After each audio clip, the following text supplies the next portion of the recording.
சிவராத்திரி அன்னைக்கு குலதெய்வத்தை வழிபாடு செய்யறதுங்கிறது ரொம்ப நல்ல விஷயம் தான். சொன்ன மாதிரி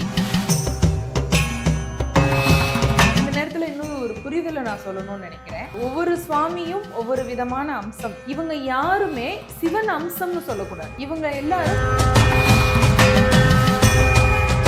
எந்த காலத்திலும் எந்த யுகத்திலும் பிரபஞ்சம் முழுக்க இருக்கக்கூடியவர். நள்ளிருளில் நட்டம் பயின்றாடும் நாயகனேன்னு சொல்றாரு மாணிக்கவாசகர். இந்த பிரபஞ்சமே உருவாகாத நாள்லையும் ஆதியோடந்தமா இருந்தவர் சிவபெருமான்.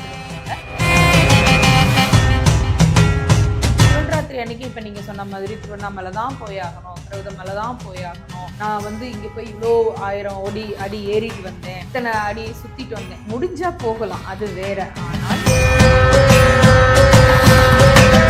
பெரிய கோயில்ல போய் 1000 தீபத்தோட நீங்களும் ஒரு தீபம் ஏத்துறதுங்கிறது நல்ல விஷயம், இல்லைன்னு சொல்லல. ஆனால் தீபமே இல்லாத கோயில்ல ஒரே ஒரு தீபம் ஏத்துறதுங்கிறது பெரிய பரிகாரம்.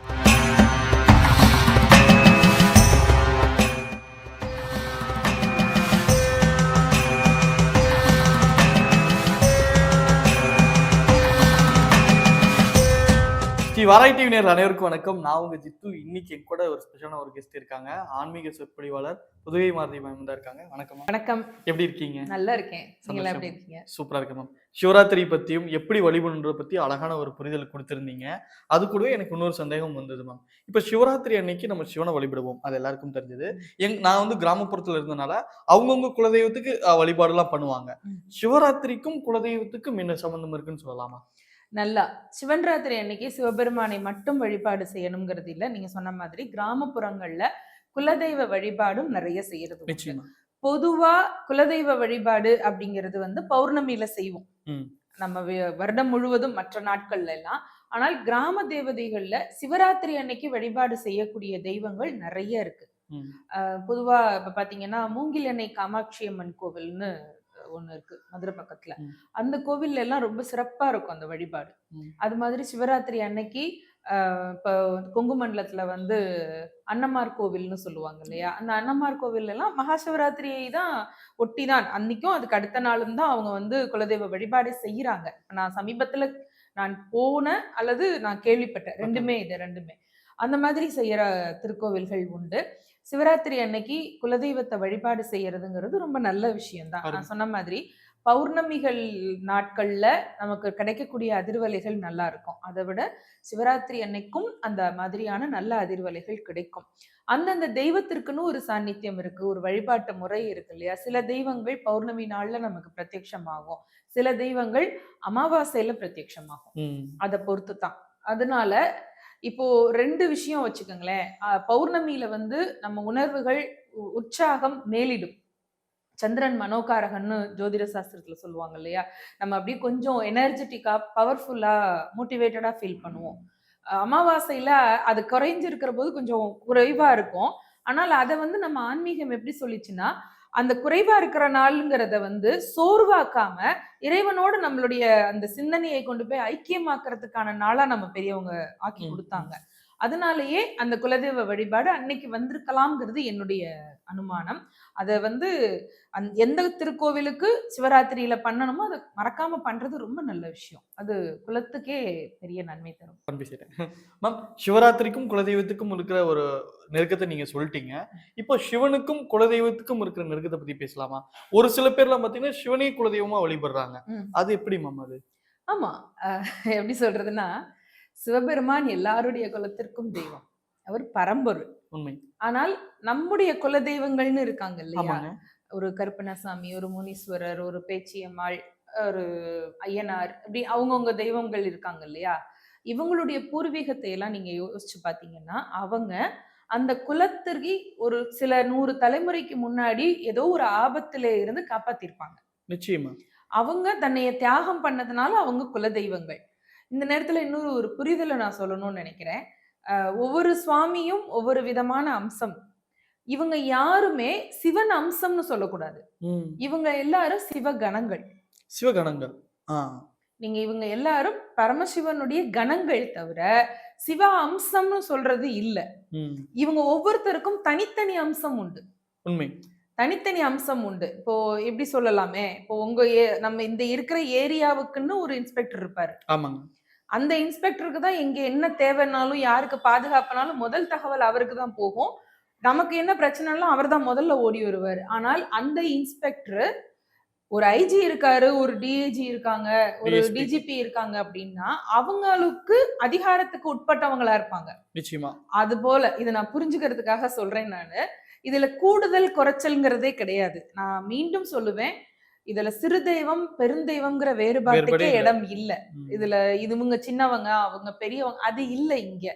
சிவபெருமான் எல்லாத்துக்கும் முன்னாடி இருக்கிற பரம்பொருள், எல்லாருக்குமே முன்னாடி இருக்கிறவர். இவங்க எல்லாம் அந்தந்த குலம் உதித்த போது, இப்ப சில குலங்களுக்கு பாத்தீங்கன்னா 500 ஆண்டு கால வரலாறு இருக்கும், சில குலங்களுக்கு 1000 ஆண்டு கால வரலாறு இருக்கும். அது ஒண்ணும் பெரிய தவறு இல்ல.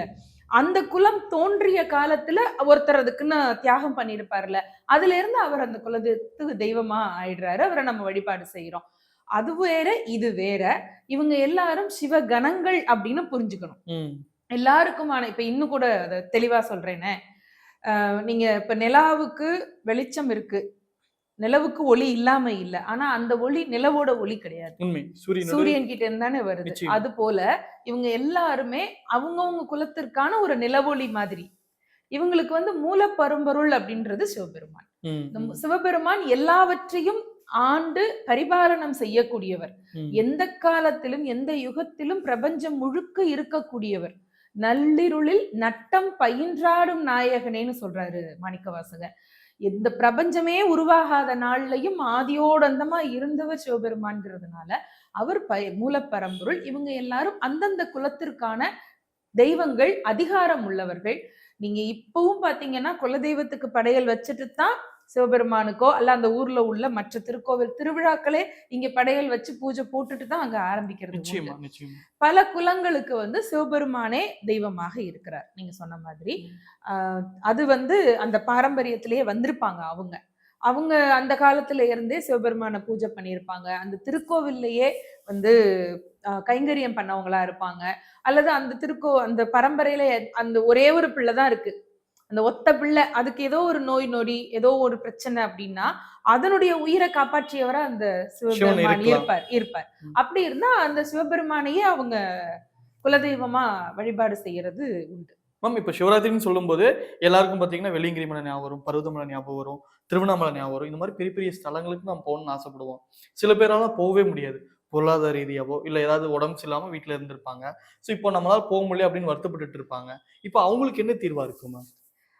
முத விஷயம், சிவன் ராத்திரி அன்னைக்கு இந்த திருத்தலத்துக்கு தான் போயாகணும்னு எந்த கட்டாயமும் கிடையாது. ஓ, குலதெய்வ கோயிலுக்கு தான் போகணுன்ற கட்டாயமும் இல்ல. குலதெய்வம் கோவில்னா அது அந்த குடும்பத்துல சொல்லுவாங்க, இந்த ஒரு நாளாவது குலதெய்வ வழிபாடுன்னு இருந்ததுன்னா அதை நம்ம கடைபிடிக்கணும். என்னை பொறுத்த வரைக்கும் அந்த ஒரு நாளை கூட நீ கடைபிடிக்க முடியாம அப்படி ஒன்றும் பெரிய பிஸியாலாம் யாரும் இருந்தது.